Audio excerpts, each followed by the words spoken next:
So today we start the next topic of discussion, which is also the final topic in what we will discuss about antennas, and it kind of starts with a PJ. What's better than one antenna? Well, two antennas. So the topic that we are studying is antenna arrays.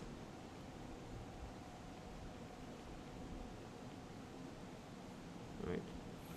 So let's just take a step back and try to recall the simplest Hertz dipole antenna that we had. If you remember, its electric field was of the following form. You had some constants and the current term was there, and you had something like this, e to the minus jkr divided by r, right? So I'm talking just about the e theta component, okay? And so in general, when you look at, let's just note this down over here, Hertz dipole. Right. Now, for a general antenna, what is the qualitative form of the electric field that we will see? Well, we will always see this kind of a plane wave term, which is mentioned over here. So let me just highlight it over here. So this term over here, which is the plane wave term, is always going to be there. Okay. So I'm going to write down the electric field for a general antenna in this form: E naught, I naught, f of theta comma phi e to the minus jkr by r. Okay, so this is a general antenna. Okay, and remember, this is all in the, always we're talking in the far field. That's understood. Okay, so what is important to note is this term, which is the spherical plane wave, right? And this term is something that is element specific.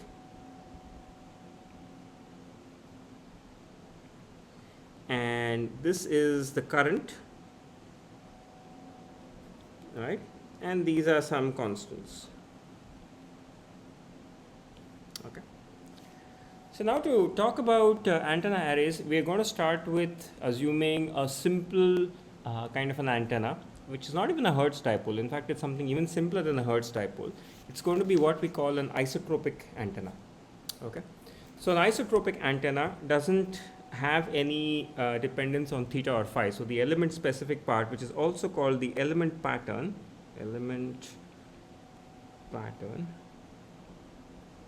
is just unity. So let's write that down. So for an isotropic antenna, we have the following form. So E is going to be some constant k, let us say some current, which can be a complex number, okay? And I have e to the minus jkr divided by r, right? So this is isotropic. Okay. Now what are we going to do with this isotropic antenna is that we're going to combine more than one such antenna and see is there something more interesting that can happen if I combine two antennas. Okay. All right. So I am going to lay down a very general kind of an axis. Okay. Let's make that line straight. All right.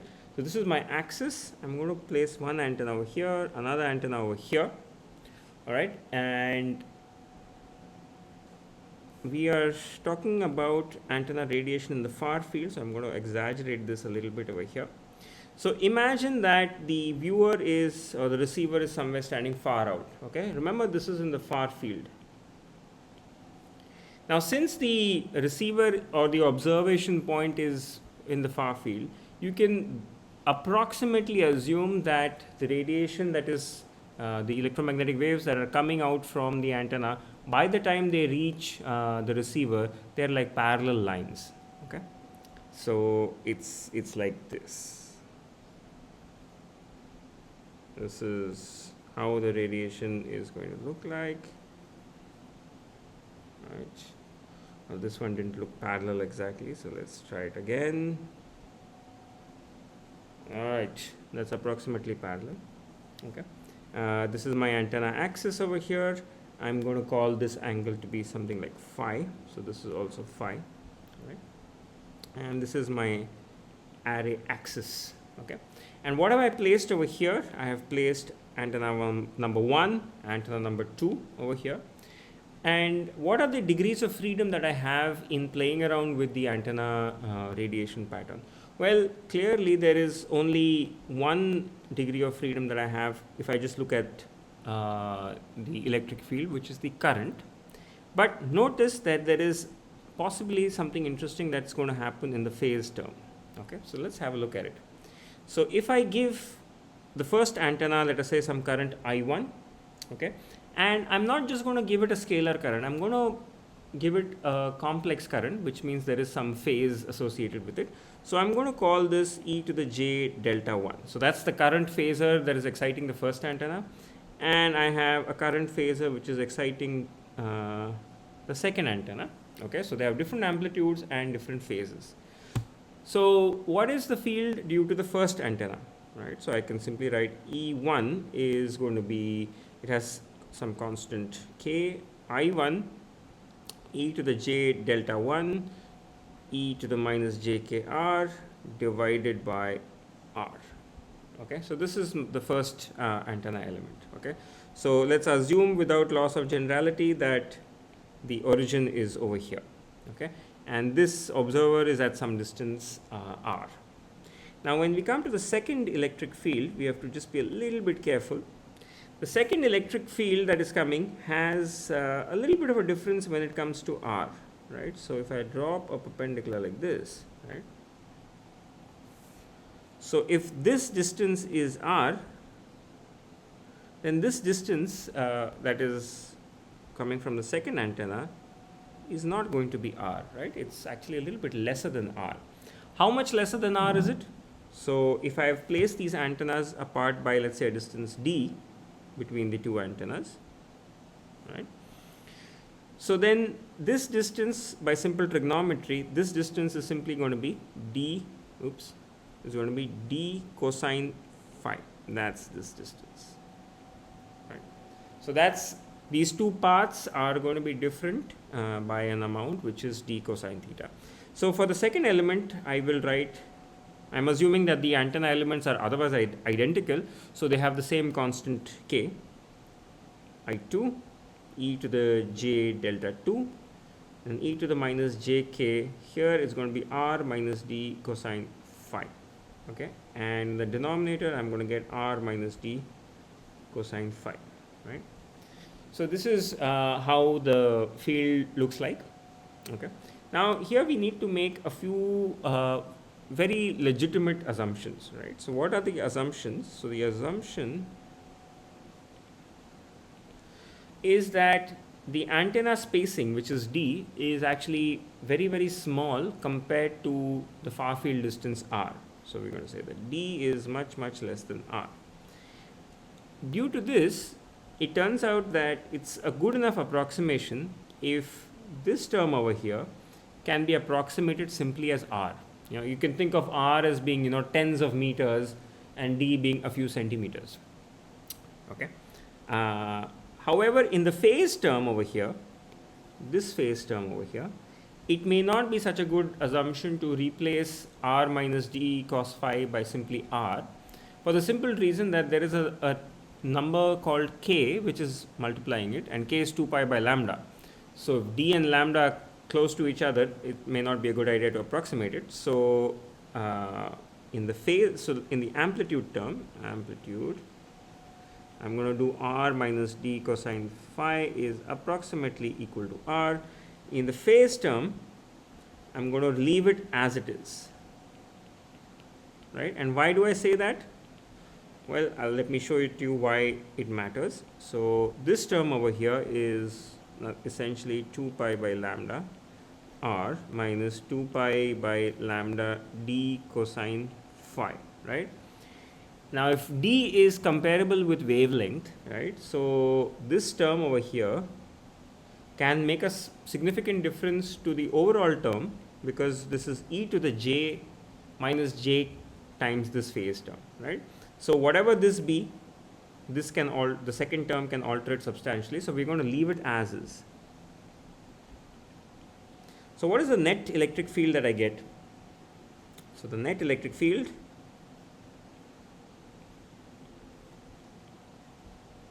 here, we follow the principle of superposition. So net E is simply E1 plus E2, right?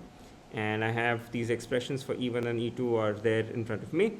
So I'm going to write this as K comes out common, E to the minus j kr. Let's just write out everything in simple terms first. So I have I1 e to the j delta 1 e to the minus j kr divided by r, and the second term is the same constant, the current phasor, and then I have a minus jkr minus d cosine phi divided by r, right?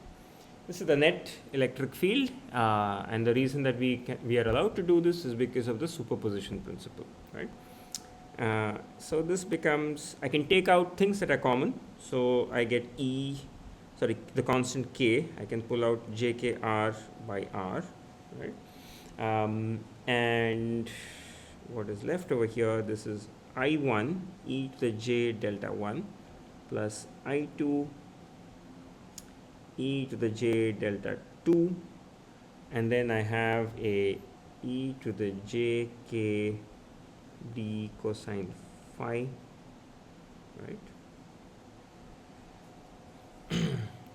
So what we have achieved essentially is this first term over here was like as though there was only a single element over here, and the second term over here is the effect of making an array, right? And remember, these are now complex numbers. Their magnitude could go down to 0, or it could add up. It all depends on the relative phases between them, okay?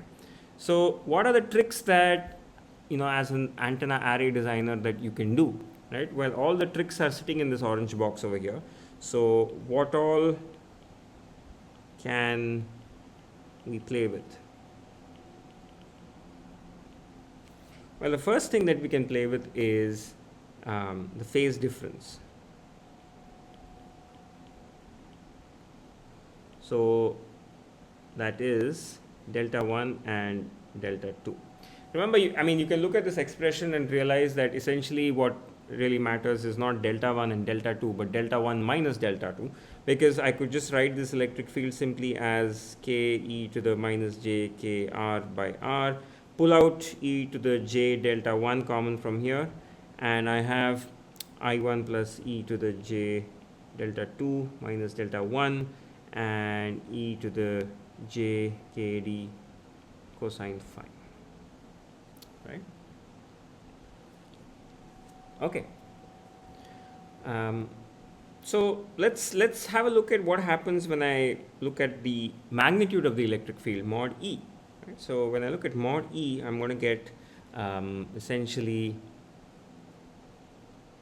so I'm going to get mod K over here by R, all right? E to the j delta 1 goes away, and I'm left with I1 plus, I think I left a I2 over here, right? I1 plus I2 e to the j delta 2 minus delta 1 and e to the j kd cosine phi. Okay. All right, excellent. So this phase difference delta is what is going to make a difference in how mod E looks like. Okay. So let's take just a few simple examples to get a feel for what's happening. Okay. So for example, let's assume, although you don't have to, assume that this D, the antenna spacing, I'm going to place them half a wavelength apart. Okay. And because of this, what happens to KD becomes 2 pi by lambda by 2. This becomes pi. Okay. And my net electric field becomes mod K by R. And then I have I1 plus e to the j delta e to the j pi cosine right? And I2 as well. Okay. Let's let's try to make things even simpler. Let's take I1 is equal to I2. So the same magnitude, right? So the same magnitude, which means that I can just remove these guys from here. So this is 1, and then oops, and I get a mod I over here. Okay. So this is the expression which depends on phi, right? So what is happening is that this delta and this pi cos phi, these are the two terms that are combining, right? So we can simplify this further actually, since we can use complex numbers, convert them to sines and cosines, and what you'll get is this becomes so 2k by r. I'm going to convert to cosine, taking half of this exponential common, and what I'm going to get is cosine of delta plus pi cos phi by 2. Put this I in over here. Okay. So this is what I've got for the magnitude of the electric field, right? And you can easily see that this term over here, whenever this becomes max, that's where the electric field is maximum, right? So when this is well, actually I should correct myself. When this is not maximum, when this is m pi, right, then mod E is maximum. That's what we are aiming for, right? Okay. So the relation that I get is delta plus pi cos phi by 2 is equal to m pi, right? And m could be any integer, of course.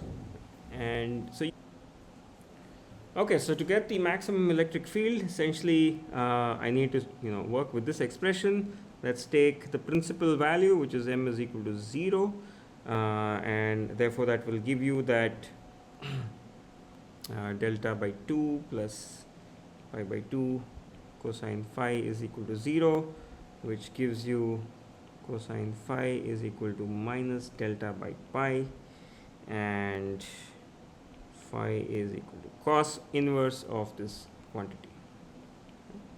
So which tells you that by changing, so let's name this as phi max, right? So by changing your delta, I can change the location in space where the electric field is maximized. So if you just take example delta equal to 0, if I take delta equal to 0, I'm going to get cos inverse of 0, which is pi by 2, right? So I'm going to get phi max is equal to pi by 2, and so on. So this is really at the heart of a phased array antenna. This is the idea. I have two antenna elements with some fixed spacing between them, and by changing the current excitation that I give, sorry, this will be I1, let's call this I1 e to the j delta 1, and this is I2 e to the j delta 2. So simply by changing the current excitation that I give over here, I could form a beam. For example, with delta equal to 0, I formed a beam that is getting maximized in this direction. By changing the current distribution, the phase difference in some other way, maybe I could make the beam go over here, or make the beam go over here. So this is a very powerful idea at the heart of what is called a phased array antenna. Phased array antenna, where I am not mechanically moving any antenna element, it's staying fixed. I'm only changing the relative phase via a current excitation, and my beam moves around in space. As I mentioned earlier in this course as well, this is what you would observe in the nose cone of most modern fighter aircrafts, a phased array antenna where I have not two but several elements so that I can shape the beam, make it narrower, wider, or whatever that I want, and scan the beam in space without any mechanical parts, all purely electronically. So let's have a look at this very quickly in Matlab so that we get a bit more of a feel for this and maybe even try out different values of delta. Okay, so let's go to Matlab. Okay, and all right. Okay, so this is the Matlab command window. I'm going to use the polar plot way of doing things. So I'm going to define the phi variable.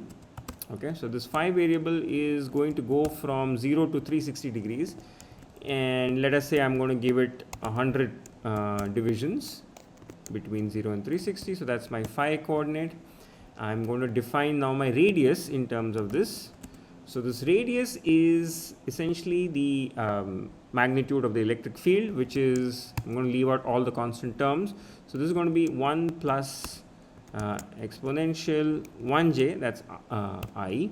I need to define delta. Okay, so let me define delta. Okay, that's the phase difference, and now I can define the radius. This radius is simply the absolute value of 1 plus exponential 1j delta. All right, so that is the first term, and then that gets multiplied by the next term, which is minus 1j pi cosine phi. Okay, let me make sure that that's the term that I have. I think there's a plus over here, not a minus. Okay, close the brackets, and we're good to go. So what Matlab does is it's made a vector of size 101 because the endpoints are also included. You can see that in the workspace over here, and at every value of phi, rad or radius is going to be evaluated this way. And now we're going to do a polar plot. So a polar plot, and if you just leave your cursor there, it shows you what is the correct way to call it.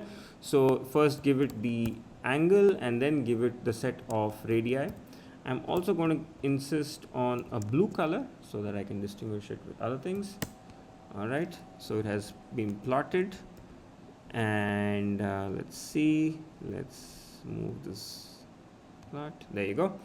You can see the plot. So this is my angular coordinate phi, which is going from 0 like this to 360, and you can see that delta equal to 0, we have just derived it, gives us the radiation pattern maximum at both 90 and minus 90, 270 degrees, and along this direction there is nothing.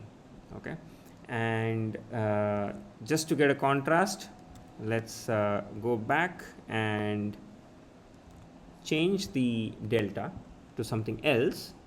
So let's do delta is equal to, let us say, let's say pi by 3, just for argument's sake. Okay, and I need to recalculate rad over here, so I'm just going to copy the thing from before. I want to have the same graph, so I'm going to put hold on. Okay, and I'm going to have this polar plot but in red color so that I can distinguish it. Okay, and now let's show you the screen. There you go. So the red screen is what has happened at with delta equal to pi by 3. So now the current the electric field is no longer maximum at 90 degrees in space. It has gone to some other location that you can see.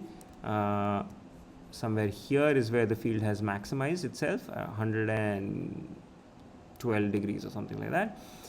Symmetrically over here, 90 is no longer the beam maximum. There's also a smaller lobe that's come upon over here at 0 degrees. Right?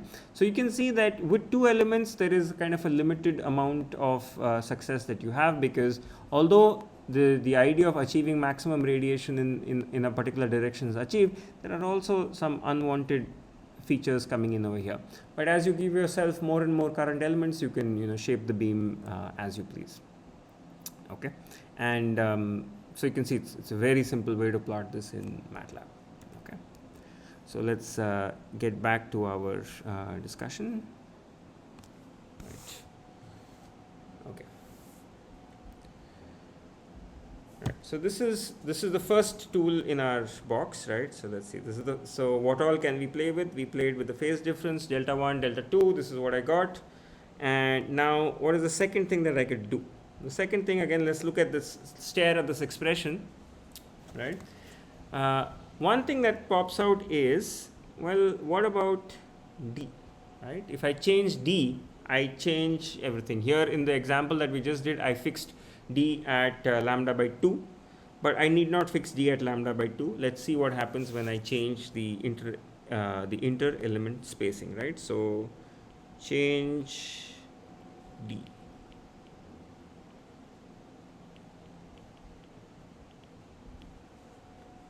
Okay. So if I write down the expression that I had, I will, here I took D is equal to lambda by 2, but if I take this overall expression over here and assume that D is not lambda by 2, okay, I'm going to get a general expression. Just for simplicity, for understanding this, I'm going to assume that this phase difference is 0, just so that it's I can understand what's happening with inter-element spacing. So if I do this, I'm going to get 2ki by r. This remains as it is, and I get a cos, I get a pi d cosine phi by lambda. Okay, this is the expression that I get, and I should put a mod around it also, because cosine can also be negative. Okay.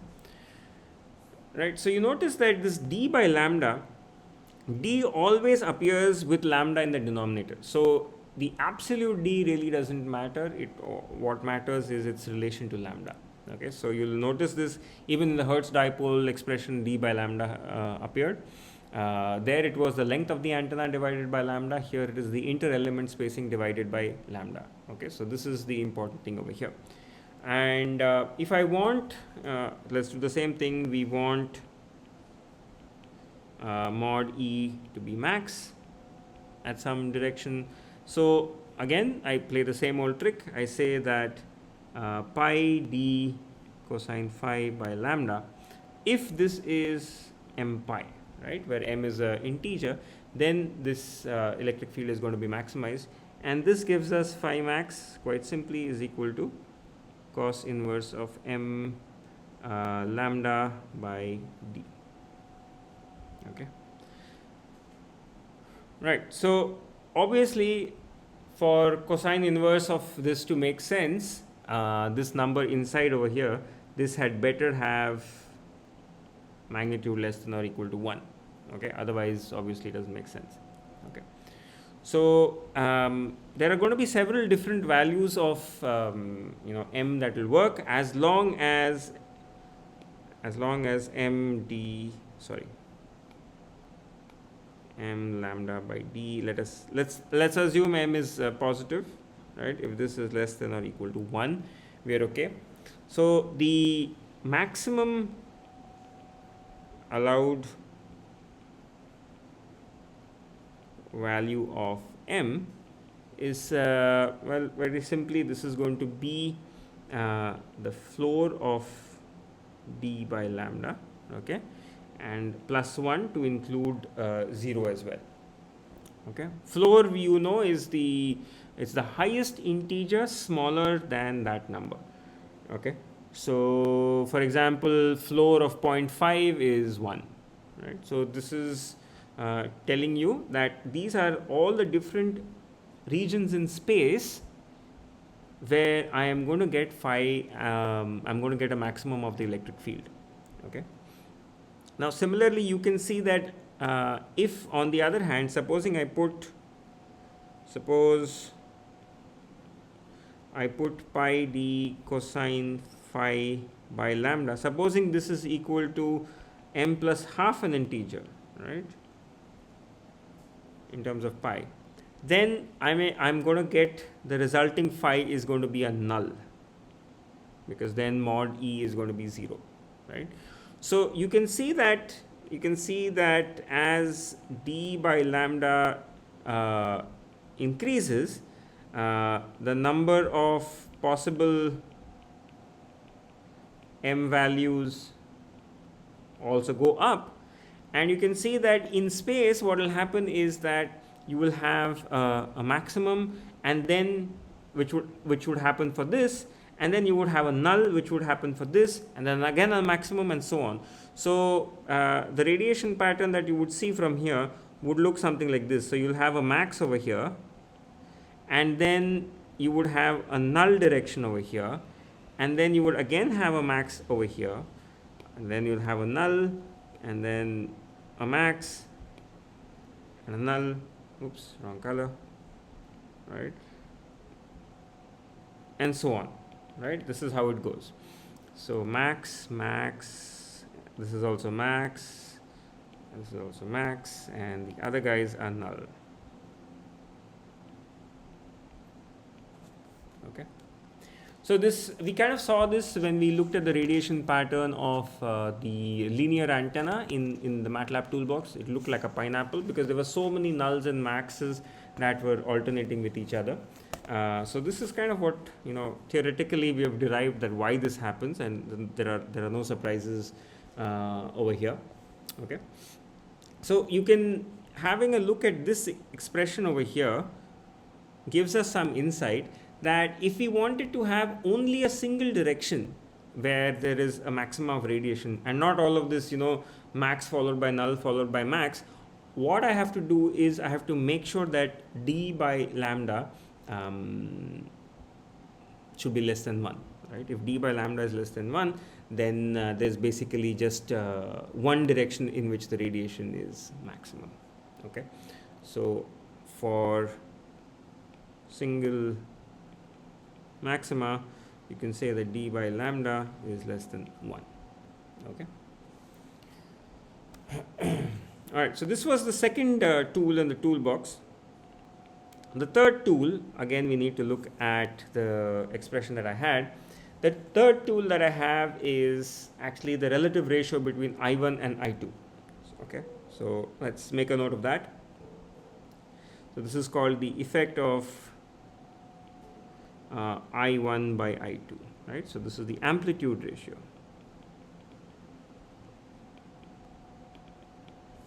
Okay, so with the amplitude ratio, what is going to happen is, again, mod E, I'm going to go back to a simpler expression earlier, which is Ki, there is no E anymore, by R, and I have mod of I1. So I'm going to take I1 common from here so that I get 1 plus I2 by I1 e to the j delta plus kd cosine phi, right?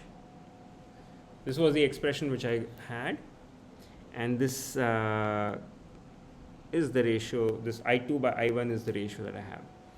So I2 by I1 is, by changing I2 by I1, I'm not really going to move the beam around in space. What will happen instead is that the beam may get stretched or squished in whatever shape it was originally. And so this playing around with amplitudes is often used to shape beams. Okay, so useful for shaping beams. Okay, if you want, what we can do is we can have a look at this in Matlab to see how it looks like. Okay, so let's just take a quick look. Let's go back to a Matlab window. Okay, let's clear this figure. Okay, and let's go back to Matlab. Okay, so this time I'm going to keep delta is equal to 0. Let's assume that there is no phase difference between these two characters, and we'll again assume that d is lambda by 2. Okay, and I'm going to try to plot this for different values of r. So I'm going to call the current ratio as r. So r is equal to 1. This is the current ratio, which was I2 by I1. Okay, so r is 1, and although I don't have to, but let me once again write down my expression for the angular coordinate. So that's my phi, and here is my electric field magnitude. So 1 plus r, and I have exponential 1j delta, which is 0, but we can leave it in there. Okay, and I have another exponential which is coming from the phase difference, so it is a 1j pi cosine phi, right? And I am going to plot this again with a blue curve. Okay, and this is the curve that we got. This is what you expected, right? Because it's just a revision of what we already did. We had in the earlier example also our current ratio was unity, right? So now let's see what happens when I change this current ratio. So let's take r is equal to, let's take 5, okay, and that's the current ratio. So I have to plot, I have to calculate the radius once again. I get this. I'm going to keep hold on, all right, and I am going to plot it this time with a different color, red. Okay, and let's have a look at that. So what has happened is that the phasors have added up in this way. I've actually changed the amount of power entering the problem, right? Because one current is now 5 times the other one, so I'm seeing a much higher kind of a expression over here, and it's opened up the entire thing. Now let's take a look at what happens if I choose r is equal to 0.5 on the other hand. Okay, and we'll plot it with a different color. Let's recalculate this, and let's plot it with a black color. K, right? So you can see now this inner is what has happened by changing the amplitude ratio. So you can see what I was saying earlier is that playing with this current ratio, you can shape the beam, but not rotate it in space. For rotating it in space, you need to play with the relative current excitation, relative phase difference in the currents, which is delta. So playing around with amplitudes is frequently used when people want to make very, very shapely beams, and that's most easily done with multiple elements. Right now we're just kind of demonstrating the idea with a simple 2-element array. Okay, and so let's just kind of wrap up this discussion that we're having. Okay, so all right, so where were we? Right, so we've looked at two element arrays, and we have looked at like 3 major ways in which we can alter the radiation pattern in space, right? So what we did was something very simple. We took the superposition of 2 fields due to 2 current elements, I1 and I2. We got E1 and E2. We added them, and we noticed there are 3 ways in which we could alter this radiation pattern in space. One was the phase difference, delta 1 and delta 2. Next was changing the inter-element spacing. That's not a very practical way to do it, because once the antenna is fabricated, you cannot change the inter-element spacing. So a very common choice is something which is less than a wavelength, so that you get a single maxima. And of course, for shaping the beam, you play around with the amplitude ratio, and we saw some simple Matlab illustration of that. Okay. Now let me go back to the very first description that I had over here, right? So here is what I'm referring to, this expression over here, right? So when I add 2 different element patterns, I am let's have a look at that for a general antenna case. What we did was for an isotropic antenna. So let's do it now. Let me actually circle and copy this so that I can just write it in the same way. I'm going to copy this and move this down. Okay, there you go.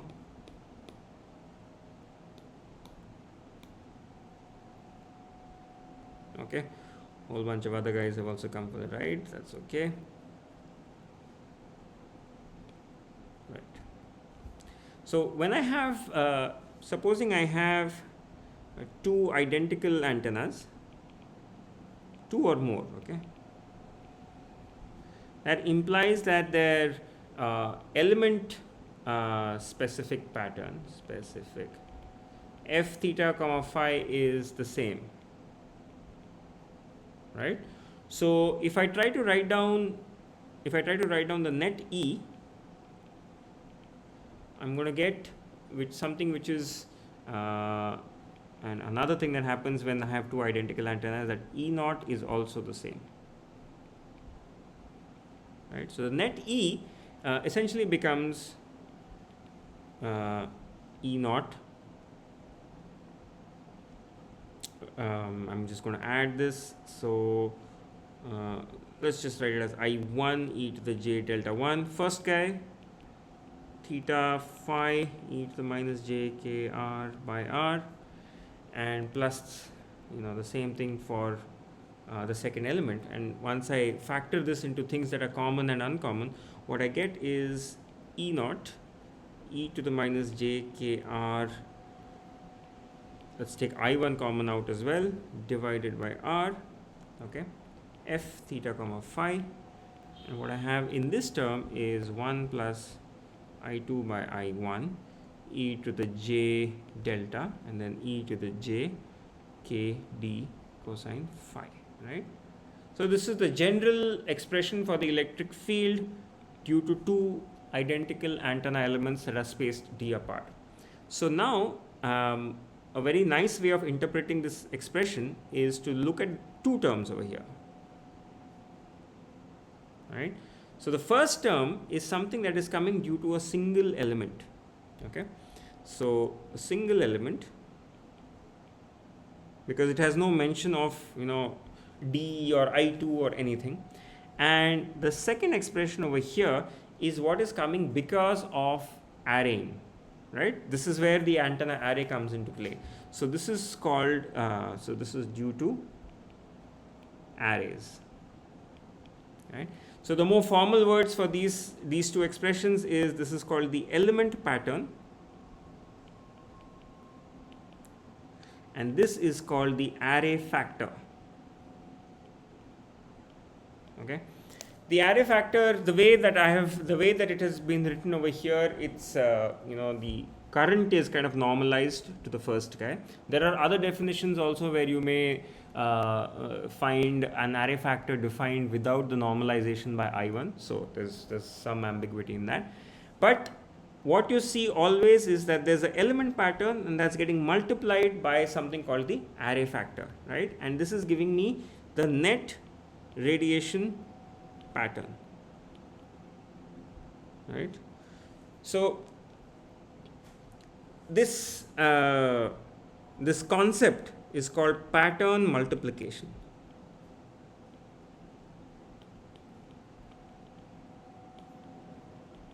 Which simply means that to find out the far field due to an antenna array, I have to multiply two things. First, I need to know what is the element pattern. How does that single antenna element radiate in space as though there is no other element? And the second thing that it needs to get multiplied by is what is called the array factor, right? So this is kind of the most basic introduction to antenna arrays, and it's a very powerful tool that we get to quickly analyze and understand how do radiation patterns look in space when we array the elements. I've also shown you how to do these calculations very simply on Matlab. So you can explore this on your own on Matlab as well.